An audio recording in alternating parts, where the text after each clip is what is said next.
This week concluded the Tokyo Game Show with big showcases from the likes of Xbox and Capcom. We'll share the highlights. And Xbox had possibly the most devastating information leak in the company's history. We'll go into all this and much, much more right now on Gaming News Weekly.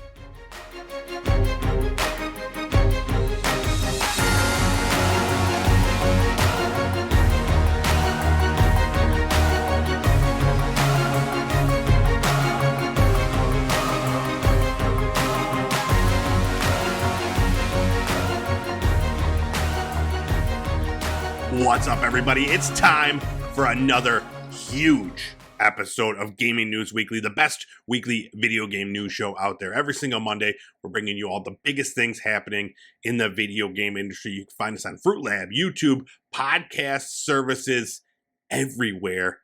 Just remember three little letters, GNW. It's all you need to get this information pumped into your brain, directly into it. It's a new thing we're working on. We're directly inserts it in your brain. My name is E-Rock the Red, joined every single week by Mr. Full Clip. What is going on? Yo, what's up? Well, I'm feeling kind of bad for those people we tried the brain direct injections on the first few times. Didn't really take, but no, we're not going to talk about that. We can't talk about that legally. Yeah, I mean, I don't even know why you're bringing it up. I mean, we paid them a lot of money to just go live on an island somewhere. The families of the deceased, anyway. It's true. It's true. How you been? Doing all right, yeah. You know, I didn't get into a lot of gaming this past week, though. I don't know why. Just a little bit of a funk. But what I did get back into was Baldur's Gate 3, and I'm glad to do that, because it's kind of a huge title. I know I'm missing out. It's just like sometimes I want to bounce back and forth between these different types of games. And this past weekend, I got a good chance to get back into it for a few hours. Nice.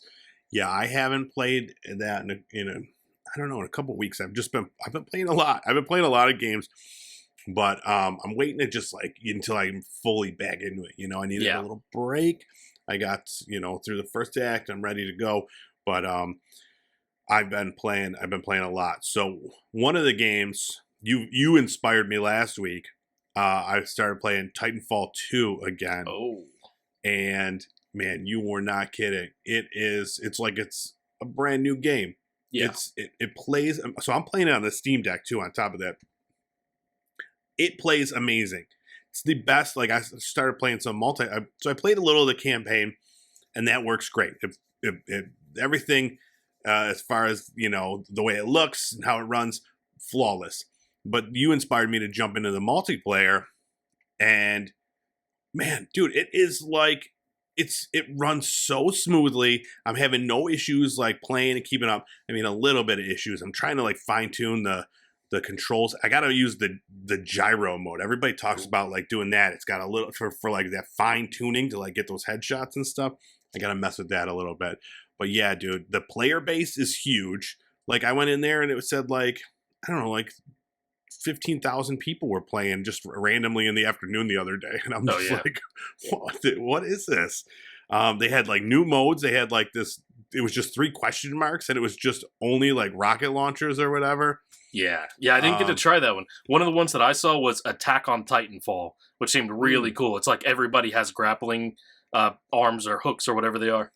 Oh, really? Yeah, I gotta mess with some. I got destroyed in the rocket launcher mode, and I just went back to the attrition or whatever. Oh, yeah. But yeah, it is a blast. I'm so happy. I mean, for $3 too, to get in there. They really, hopefully they'll see how much, since they've updated it, how much people are playing it, how excited they are for it, and maybe consider, working on that Titanfall 3, Yeah. Bring it back. We'll see. It's there's definitely a market for it, Yeah. People are a little burnt out, I think, on the Apex. Divert a little of that energy. Give us a new Titanfall game. Sure. The only bad thing is I heard that the one that they were planning might have been a campaign only, and I think that would be wasted time, wasted potential. I want some multiplayer with that if they do bring it back. Sure.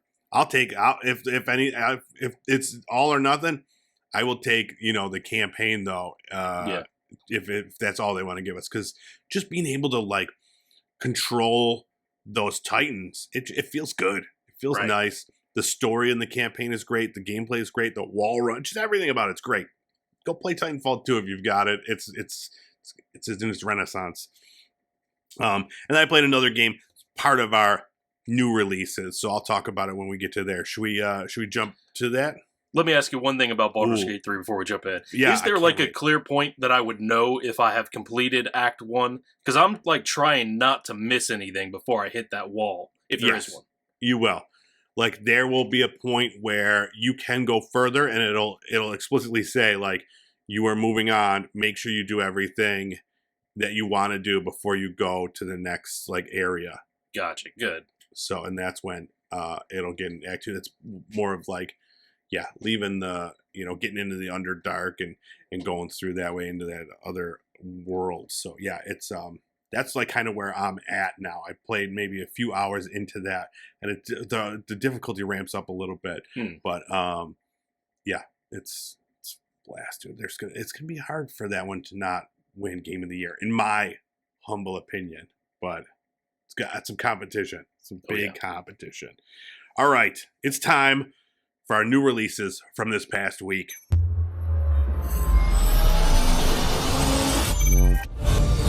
All right, the first one and the game that I have been enjoying immensely, Lies of P, came out September 19th on PS4, PS5, Xbox One, XS, and PC. This is just, so it's like a Dark Pinocchio. It's a third-person action role-playing game, but it really is just Bloodborne 2. It plays so much like a Souls game. It's crazy. And it's not even just like, hey, let's put these mechanics in the game.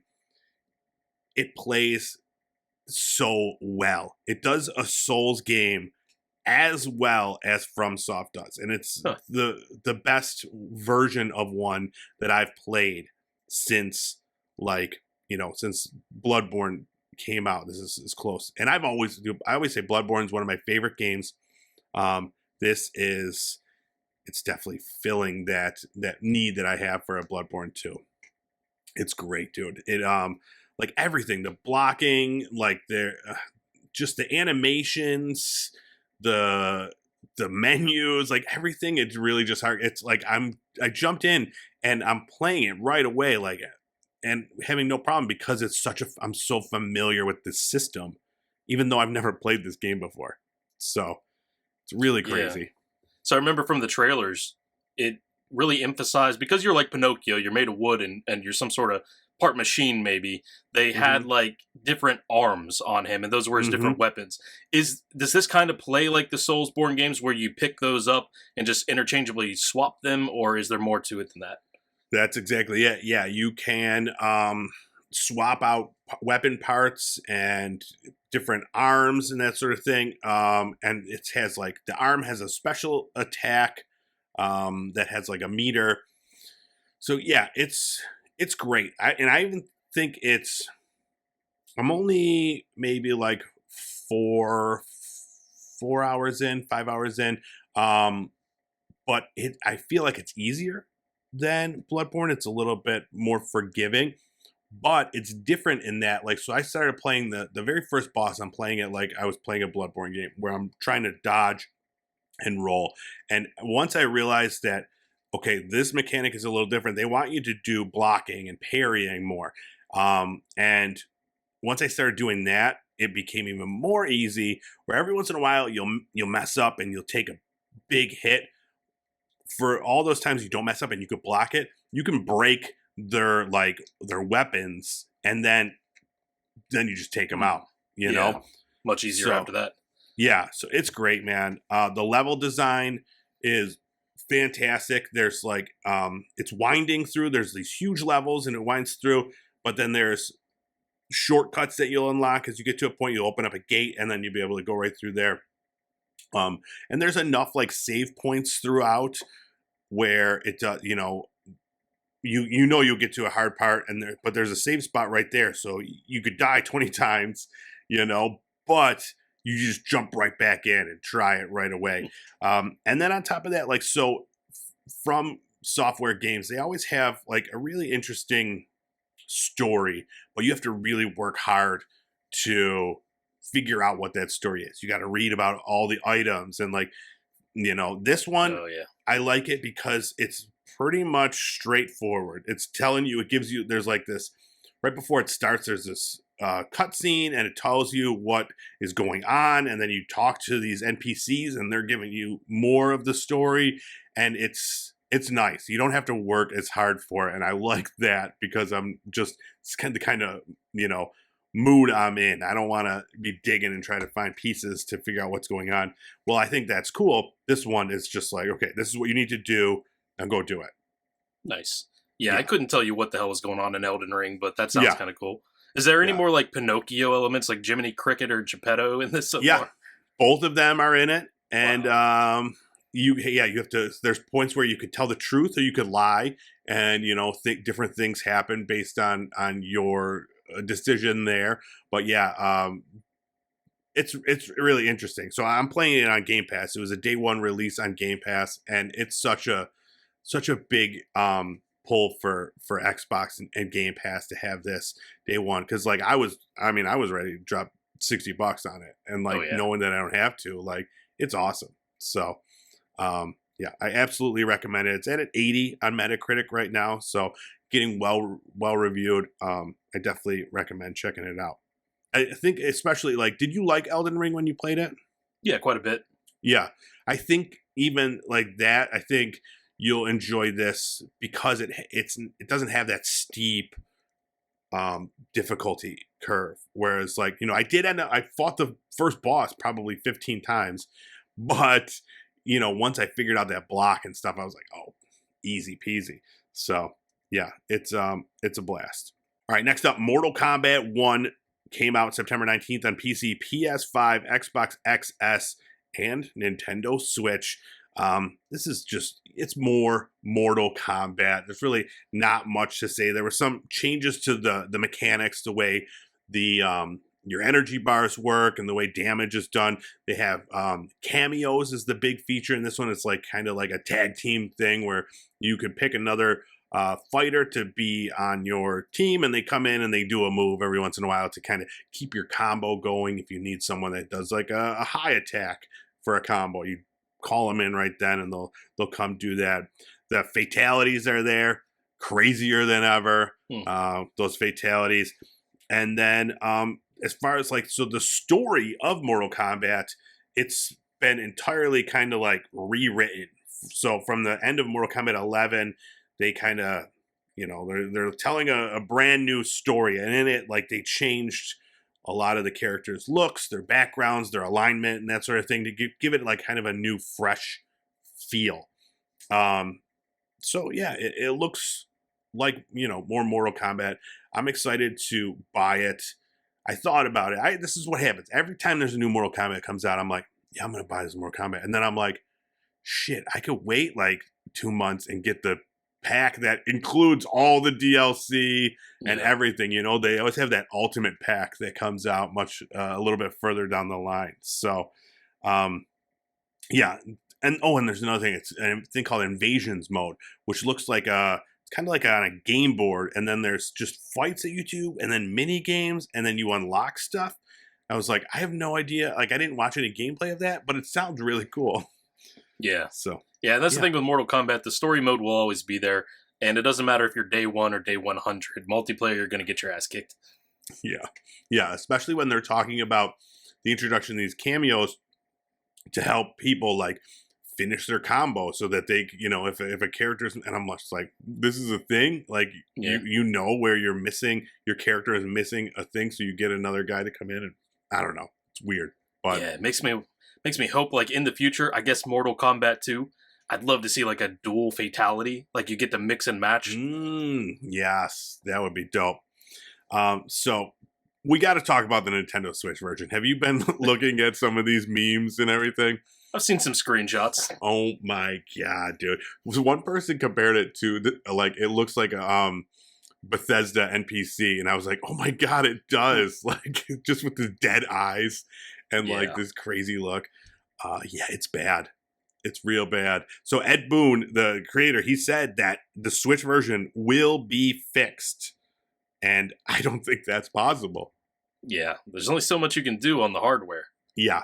Yeah. So this was even outsourced. So like NetherRealm didn't do the Switch version. I think it was like Saber Interactive or somebody that ended up doing the Switch version. But and did you see how so they were showing like footage from the Switch version, and there was like a Steam achievement that popped up in the bottom corner? Oh no, I didn't see that. Yeah, so Weird. like people were really pissed off that they're using fake like video to try to sell the Switch one, so they took that out. It's been a mess, man. Wow. Very enjoyable to watch though from afar. And it wouldn't even be a big deal maybe if they sold it at half the price or a little more. Yeah, But it's absolutely. fully like a $60 or $70 game. Yep. Yeah, crazy.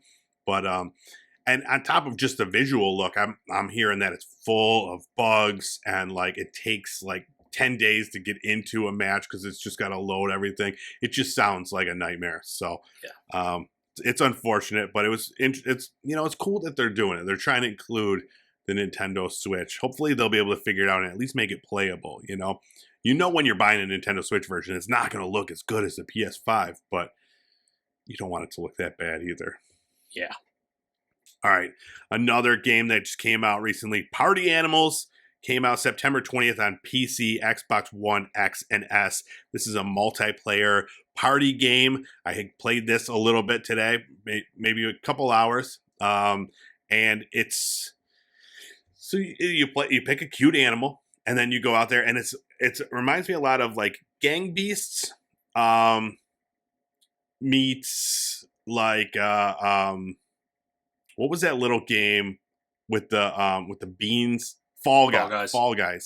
Yeah. It reminds me a little bit of that, where it's just like you're in there's these different maps, and you got to compete to be the last cute animal standing. So I decided I'm just going to jump in. I'm going to skip the tutorial, which is a huge mistake because I get out there. I'm like, I don't know what I'm doing. Like, absolutely, you need to do the tutorial in this because I did the tutorial then. And I was like, oh my God, this is so much easier. But it is. It's like that physics thing where you just got to like grab onto a person and try to throw them off the board or like punch them in the face or headbutt them. I was having fun with it. Yeah, I really wanted to try out like games of that genre, like Human Fall Flat and Gang Beasts. Just never had like a 4-player party to really get that to the best possible experience to try it out. But I could see why you would probably need a tutorial because it's like awkward by nature from what I see. Yes, absolutely. Once I did the tutorial where it's like, okay, this is how you throw, this is how you punch, how you kick, all this stuff, I was like, oh my God, this would have been so much easier. So I went back in and it was much easier. I figured it out then. But right now, it's online only. Like there's no offline mode, which they actually got in a little shit about. So like this company said, like play online with your friends or offline. And they chalked it up to being like a miscommunication that English isn't their first language, and they meant play with your friends on the same screen. So there's split screen multiplayer as well, but you are always playing online. And then there's like different game modes. There's like a last stand mode, a team score mode, and then just tons and tons of like unlockables and skins. One of the big things, though, is that there are so many microtransactions in this game. And it's like, it's not a free game. Like, I'm playing it on Game Pass, so, we could go into that argument about is it free, whatever. But, like, there's a lot of, some of the skins that you could buy in there are $20. Now, it's not going to affect your gameplay or anything like that. If you want to buy a skin, go buy a skin. Who cares? Do what you want to do. But it's crazy that it's like, it's comparable to the Fall Guys, which was a free game, I don't know if it was always free. But anyways, you can, from what I'm understanding, is you can earn a lot of the currency in this game just by playing it. So at least there's that option. Yeah, that part's cool. Because that's like Call of Duty skin money, and it's ridiculous when they ask you $20. Oh my God, yeah. But I just played by myself for a little bit. My son was like watching me and cheering me on and stuff, and I had a lot of fun. I could definitely see playing it with a group of friends or at least some other people, and I think it would be a really, really fun party game. All right, and last up, Payday 3 came out September 21st on PS5, Xbox S and X, and PC. This is the co-op first-person shooter heist game. Payday 2 was immensely popular. The game was out 10 years, and they were updating it for the entire time. Pretty crazy. So this one, they've added more options, I guess. The way you could handle these heists. There's more options. You could do like a stealth mode now. You could go out guns blazing. And then you unlock weapons and you progress your character and level up and that sort of thing. It's one of the downfalls that I've heard of this right now is there's only a handful of missions, but they're saying this could easily be fixed by just adding more, and they fully expect them to add more because looking at their track record, Yeah. Have you ever gotten into the Payday series? No, I haven't played any of them. No, me neither. And I've had Payday 2 for years, and I'm just like, I don't know. Yeah. It doesn't do much for me. It must be good. I remember when GTA Online was first coming out with updates, which also just hit 10 years of age. They were talking about more heists, and people were really wanting like the Payday 2 experience in GTA, and I don't know if they ever delivered on that. Yeah. But, that should tell you something, because GTA is a really good game, and if people want Payday 2 in it. Yep. Yeah, I totally agree. And then one thing we just got to mention, not a new game, but Cyberpunk 2077, the 2.0 patch also came out, and I'm hearing that it's making it just a close to perfect game. So nice. Maybe this is the time I finally play Cyberpunk, Yeah, have you not touched it, period? No, not once. Okay, you got to. And I own it. So really? I have no really excuse. But yeah, I will. Since you talked me into playing Titanfall last week, this week, Cyberpunk, I'm getting in there. Especially now that I got all that room on my hard drive. Oh, yeah. No excuse. All right, we got a lot to talk about. Let's switch gears and talk about our news of the week.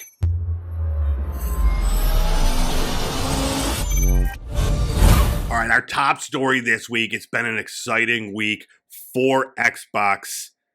The big, I like to say, an oopsie doopsie happened over there at Xbox. An amazing and huge information leak. So let's get into it. We got a lot to talk about here. So they talked about the plans that they had, pricing. It was a very embarrassing situation for everybody over there, because what happened was they're in the middle of this lawsuit, FTC, that sort of thing. They uploaded documents onto this public drive that is supposed to have redacted information that the public can have, access to. And one of the files they had you open it up and it has all these added files attached to it. And in that, we've got tons of information from this PDF that talked about. I mean, we're going to get into it right now. So, okay.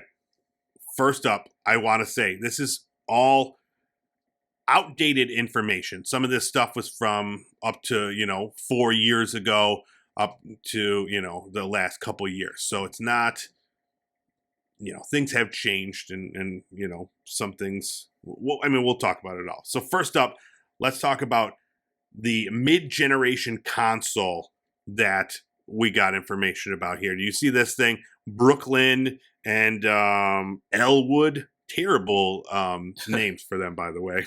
Yeah, so this would be like a 2024 mid-generation refresh for the Xbox Series X. Is that right? Correct. Yeah, Series X and S. So basically what they were was they are disc-less games. They both were, digital only. It showed that, let's see, the document revealed that the console will feature 2 terabytes of storage, 16 gigabytes of RAM, and will come in 100% recycled packaging. And then the updated Series S is the codename Elwood. It includes 10 gigabytes of RAM, and pricing will remain the same as its predecessors. Document notes that both consoles will be announced concurrently next summer, with Elwood releasing in August of 2024 and Brooklyn releasing in October of 2024. And Xbox explained placing a 2-month release gap between the consoles in order to give Elwood a moment to shine before Brooklyn becomes the more sought-after console ahead of the holiday 2024 season. So I thought that was interesting.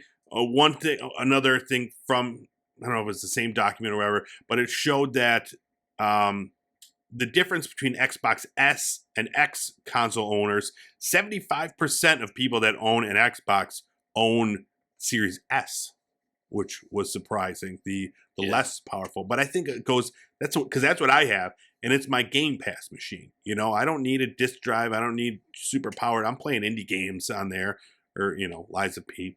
So, yeah, what are your thoughts on a possible mid-generation console? Sounds interesting. It sounds way too soon in some ways, but I don't know. I guess it's been out longer than we think because we forget how hard it was for anybody to get their hands on this. And Right. I wonder how dated that information is with the 75-25 split. If that was possibly somewhat due to the scalpers running out and getting all the X's and charging God only knows what for them. That's a good point too. Yeah, not sure. And then in addition to the mid-generation console, there's information about a brand new Xbox potentially coming in 2028. So they mentioned the new Xbox system will be a next-generation hybrid game platform with development kits slated to launch in 2027. They also said that there was a possibility of a thin OS for below $99, implying that Microsoft may release a handheld device dedicated to cloud games. So yeah, this one I thought was very interesting too. 2028, again, feels soon for, 4 years, 5 years from now. Yeah. For a new console, but yeah, especially after, like, say they're going to come out with this, 2024, 24 years. I guess it makes sense. The timing.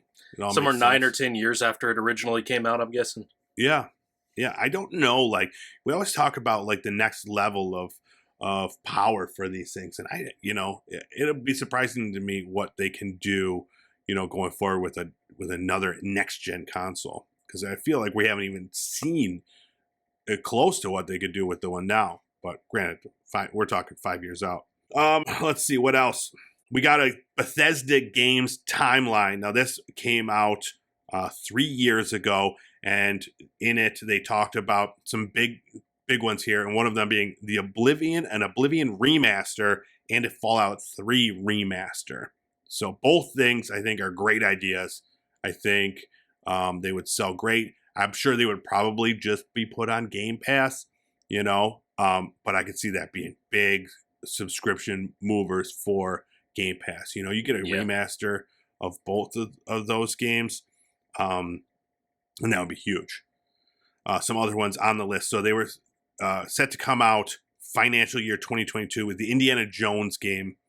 Now, granted, this is all pre-COVID, so we got to think that COVID really set back a lot of the timelines for this. And then financial year 2023, Doom Year Zero and DLC, Project Kestrel, Project Platinum, and then financial year 2024, Elder Scrolls 6, Project Kestrel expansion, Ghostwire Tokyo sequel, Dishonored 3, and Doom Year Zero DLC.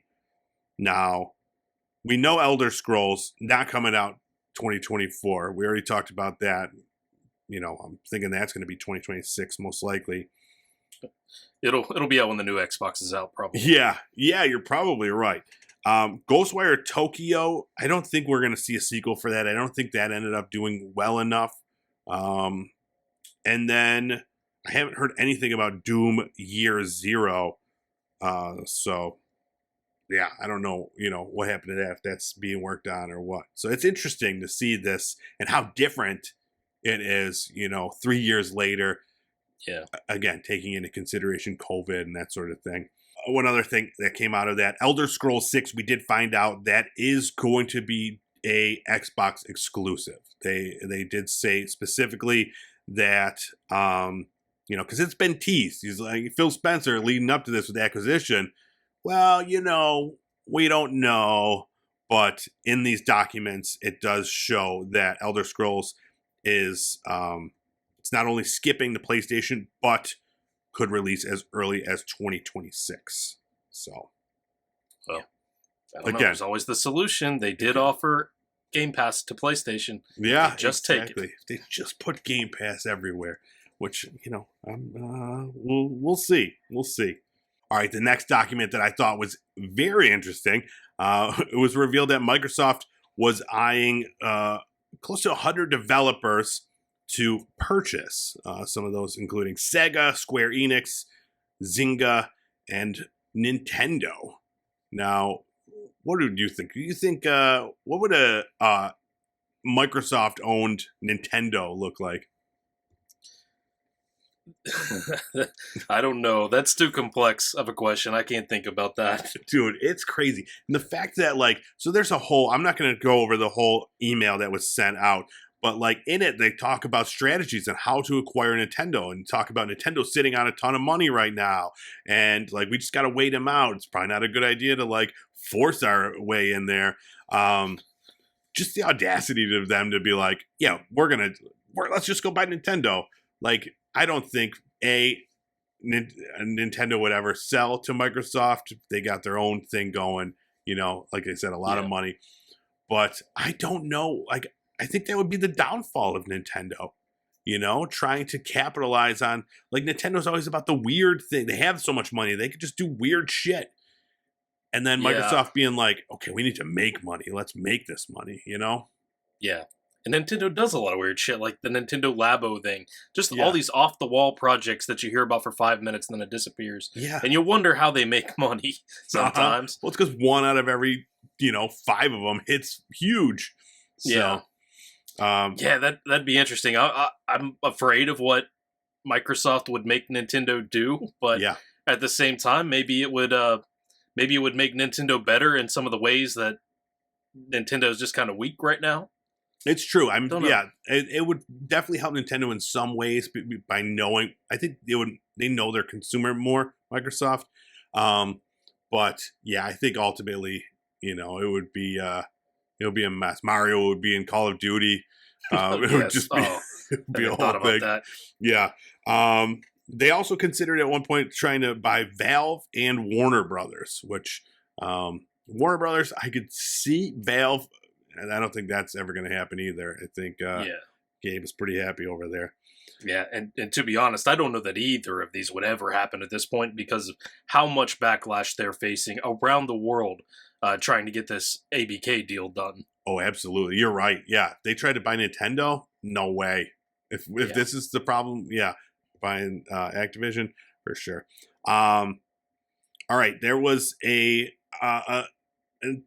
notice about a lack of games in 2022. Phil Spencer was freaking out. We don't have any first-party games. Let's try to find some third-party games. And this is where we got to look at some of the Game Pass pricing.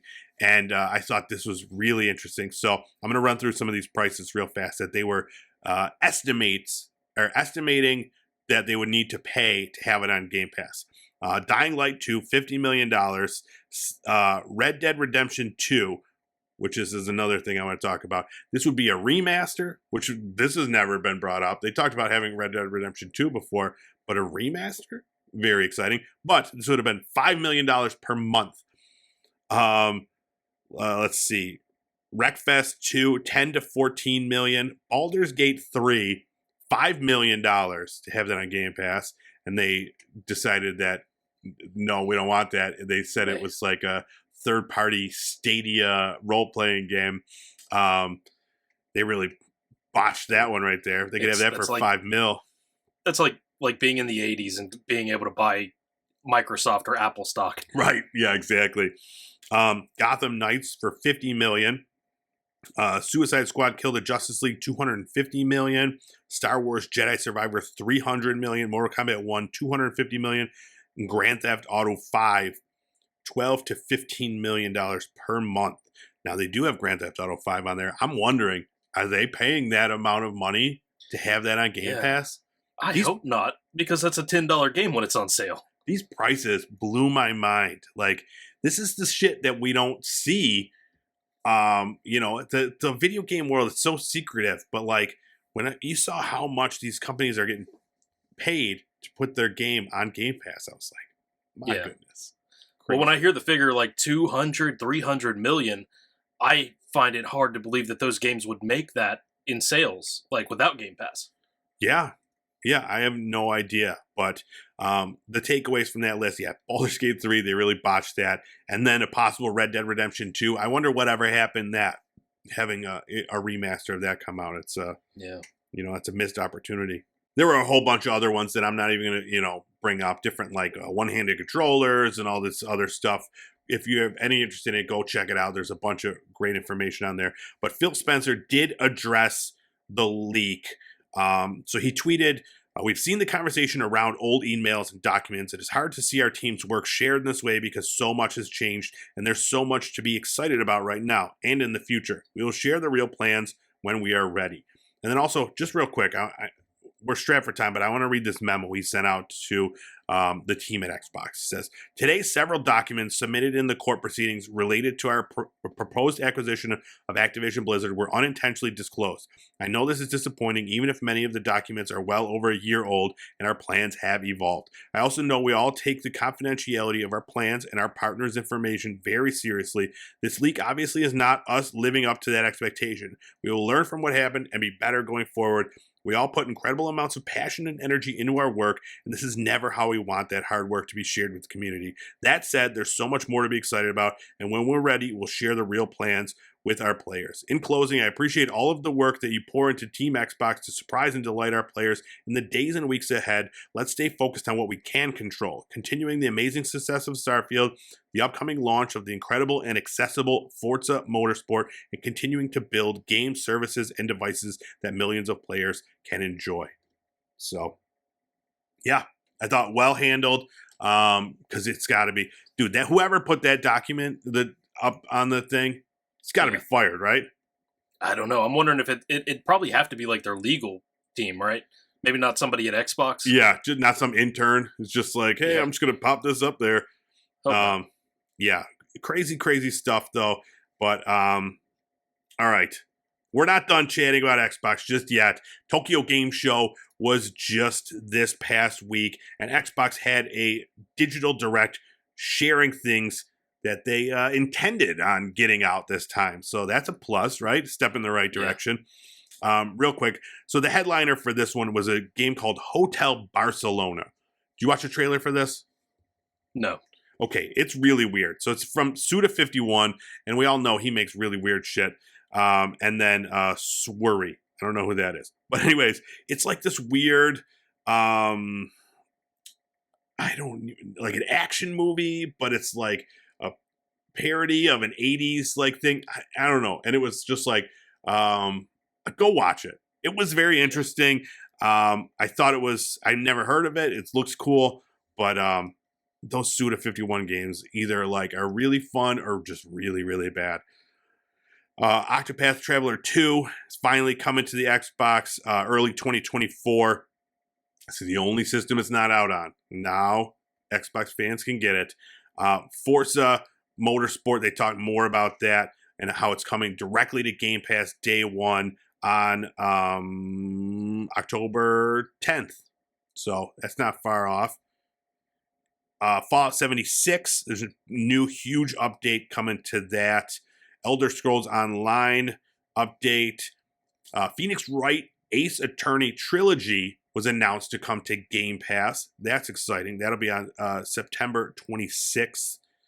I'm a big fan of those Ace Attorney games. You ever play those? I'm only familiar with the memes. Oh, yeah, they're great, dude. If you're a fan of the memes, you'll be a fan of the game. It's like you just gotta solve, like I've always wanted to be a detective when I was a little kid, and this is me getting that opportunity. Solve the crimes. Find out who did it.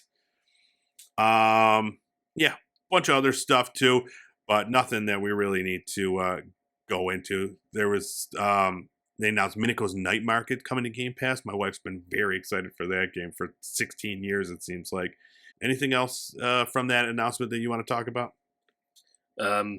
Don't think so. Let's see. One thing there, though. Yeah, Elder Scrolls online was releasing in Japan with that update. So I had no clue that it just wasn't in Japan. No, me neither. Yeah, well, good for them. It's big news. So, yeah, go check out that. It was about, I think it was like a 40-minute direct. There's a lot more Persona, Party Animals, Pal World, a lot of stuff there. And then before we stop talking about one more thing about Xbox, I swear, and then we'll be done talking about them forever. They did the Wave 2 Game Pass announcement. So we talked about some of them coming already. Party Animals, Lies of P, Payday 3, September 21st. Cocoon comes out September 29th. That is another day one game. It takes you on an adventure across worlds within worlds, master world-leaping mechanics, unravel a cosmic mystery. And then what I'm very excited for, because I've almost bought this a couple times, Gotham Knights comes out on October 3rd. This is, the new Arkham-style game. Not as good as the previous Arkham games, from what I'm hearing. But Batman is dead, and you play as the Knights. And then another day one game, The Lamplighters League, also comes out October 3rd. Sneak, steal, and shoot your way through a world of pulp adventure in The Lamplighters League. So that one looks like a lot of fun, too. They're killing it, man. Game Pass. Yeah. It's been insane. Absolutely. Nothing but bangers. Yeah. Fantastic games. Leaving September 30th is Beacon Pines, Despot's Game, Last Call BBS, Moonscars, Outriders, Proteus, and Weird West. All right. Moving on, Capcom also had a showcase at TGS. This one was, I expected more, honestly, because this is like, it's a big Capcom. They're big there, but we did see their biggest game coming out soon, Dragon's Dogma 2. There was about a 10-minute trailer, gameplay footage showing off how to play that game. I'm very excited for that one. Dragon's Dogma 2 is going to be huge when that does come out. There's no release date for that just yet. But they also had some updates for Exoprimal and Monster Hunter Now, as well as some new fighters for Street Fighter. So it wasn't a huge update coming out of Capcom. All right, next up, we did it, FC. Our scathing news report last week made Unity rethink their whole policy regarding this new pricing. They said, "We apologize for the confusion and angst the runtime fee policy we announced on Tuesday caused. We are listening, talking to our team members, community, customers, and partners, and we'll be making changes to the policy. We will share an update in a couple of days." Now, right off the bat, I thought that was a real shitty apology, because we apologize for the confusion. Really? Yeah. Like you guys just don't understand how we're screwing you. Yeah, and angst. Yeah, it's ridiculous. So they still haven't come out and said what the new policy was, but Jason Schreier from Bloomberg had some information that maybe what the change will be. It says, under the tentative new plan, Unity will limit fees to 4% of a game's revenue for customers making over $1 million, and said that installations counted towards reaching the threshold won't be retroactive. Up until now, it was, starting January 1st, any install of any game, whether it's come out in the past 20 years or now, you're going to pay this fee. And I guess now it's any game that comes out after January 1st that hits those thresholds. We talked about how they were going to be tracking it with Unity's own proprietary software, but now they're saying it will rely on users to self-report the amount of installs that we're taking. They also said that Unity continued to affirm that these changes were only meant to capture revenue from Unity's highest earning games, like the Genshin Impacts, the Pokemon Go's, in order to get that. But yeah, that's not what all the game devs heard. But I don't know. So since that, there's been some movement within the dev community. So over 500 developers have been boycotting Unity's advertising network, which has been interesting. I wonder how that is affecting Unity's bottom line. They're just not putting ads in their games.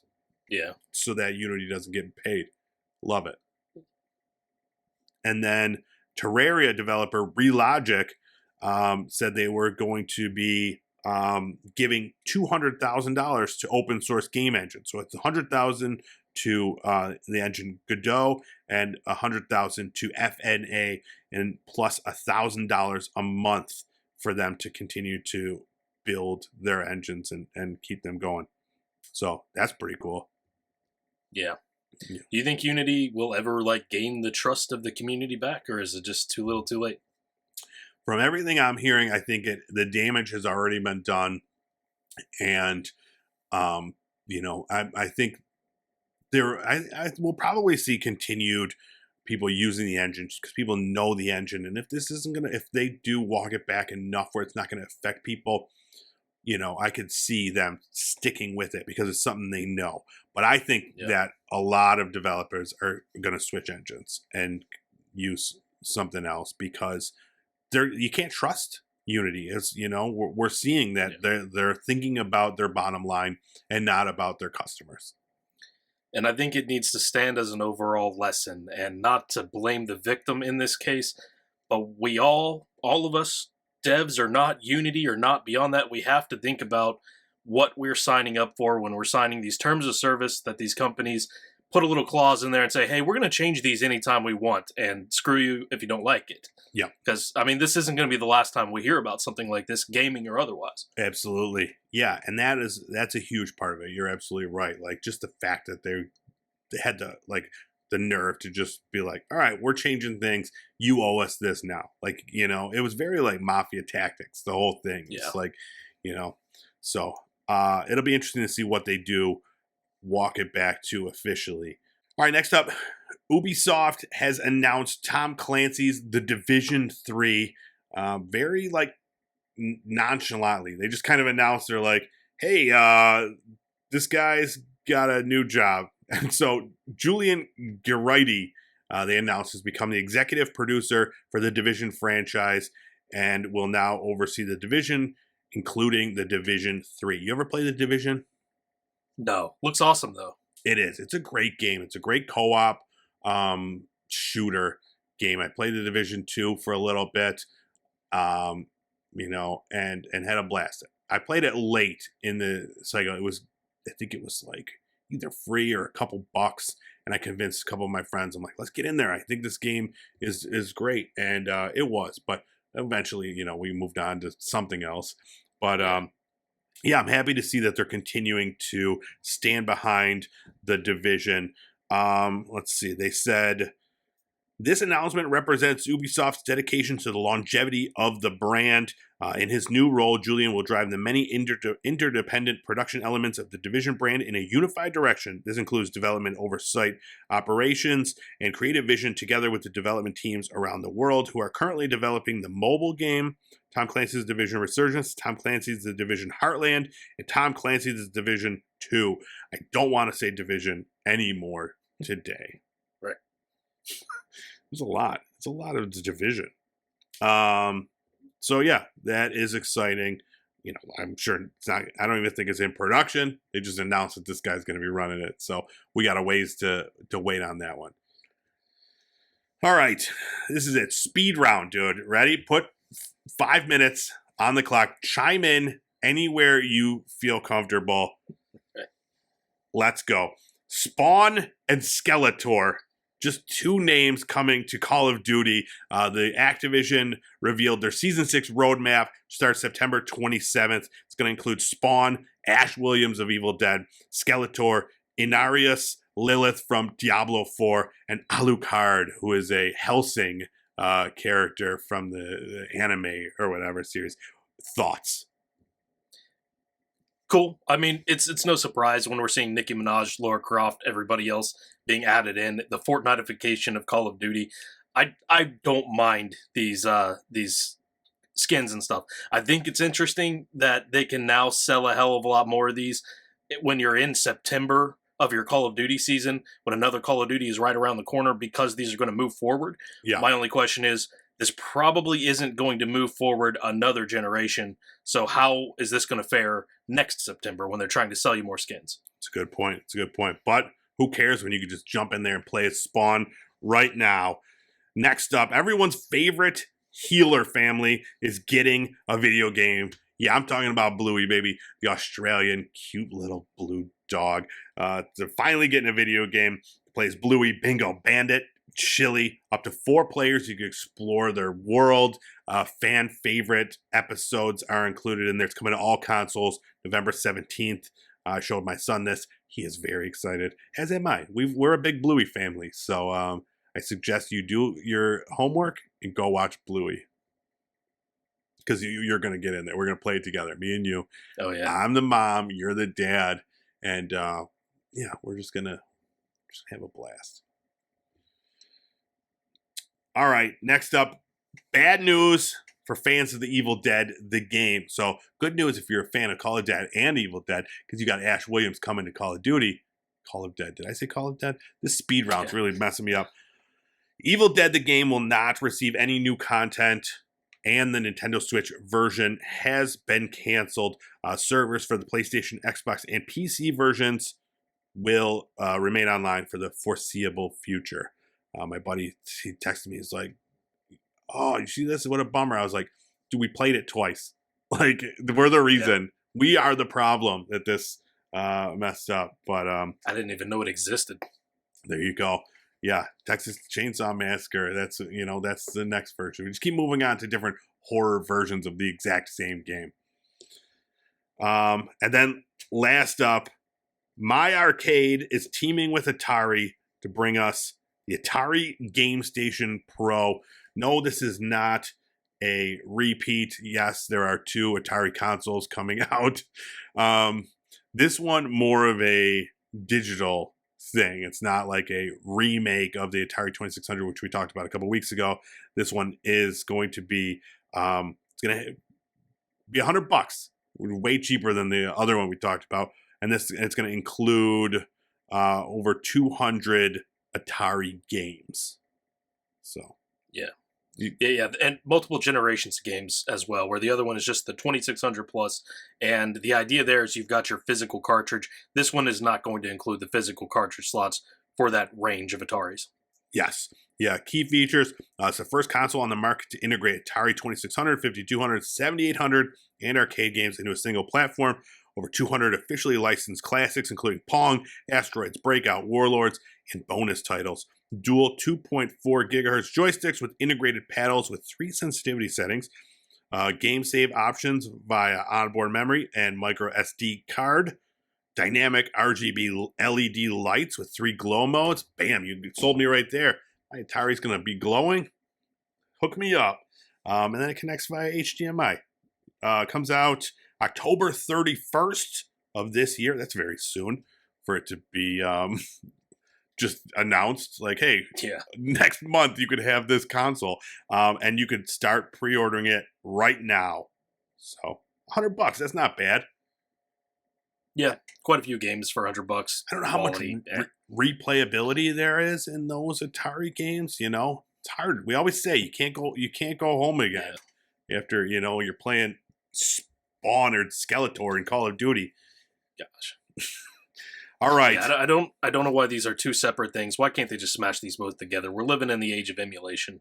Exactly. Living in the age of emulation. It doesn't really flow as good. Oh my goodness, my jaw is tired. This was a lot. I covered a lot. I think I've talked more than I ever have. And I apologize that I didn't let you talk more. So get it out right now. What do you got to say? I don't have that much to say. Tell me. Follow Gaming News Weekly on Spotify, Apple Podcasts, Google Podcasts, and everywhere great podcasts are found. Bam, he nailed it. Spotify, everything, all those things. Do it. Also, check us out on YouTube. You can watch this show at Pop Culture Playground. You can check out full clip over at GameFAQs, GameFAX. You can also check us out on Fruit Lab. This is a great video game platform where you can watch video game content. You could upload video game content and earn a cryptocurrency called Pips, which you could then go buy Spider-Man 2 with, which is what I did. And what else? You doing Twitch anymore? It's been a while, but I'm still Been a still while. like, just on the cusp. I'm waiting, dude. I go in there. I go on your Twitch channel every day, and I just sit there in an empty room. I don't know. Is that how it works? You just have an empty room there, just waiting for you to walk into the screen. Yeah, go check out his Twitch. Full_clip_FL. He's on Kick. Are you on Kick now? Full_clip_Kick. No, but maybe I'd be able to break through over there a little bit quicker. Absolutely. Who knows? Absolutely. Especially because of all the love we're getting on TikTok. Go check us out on TikTok. Daily content being posted over there. All the big, meaty, juicy bits from this show every week. And then I think that's everything. I think I need to, I need to go take a nap. Mm-hmm. All right. Thanks so much for checking out this week's episode of Gaming News Weekly. We will see you back here next week with more video game news.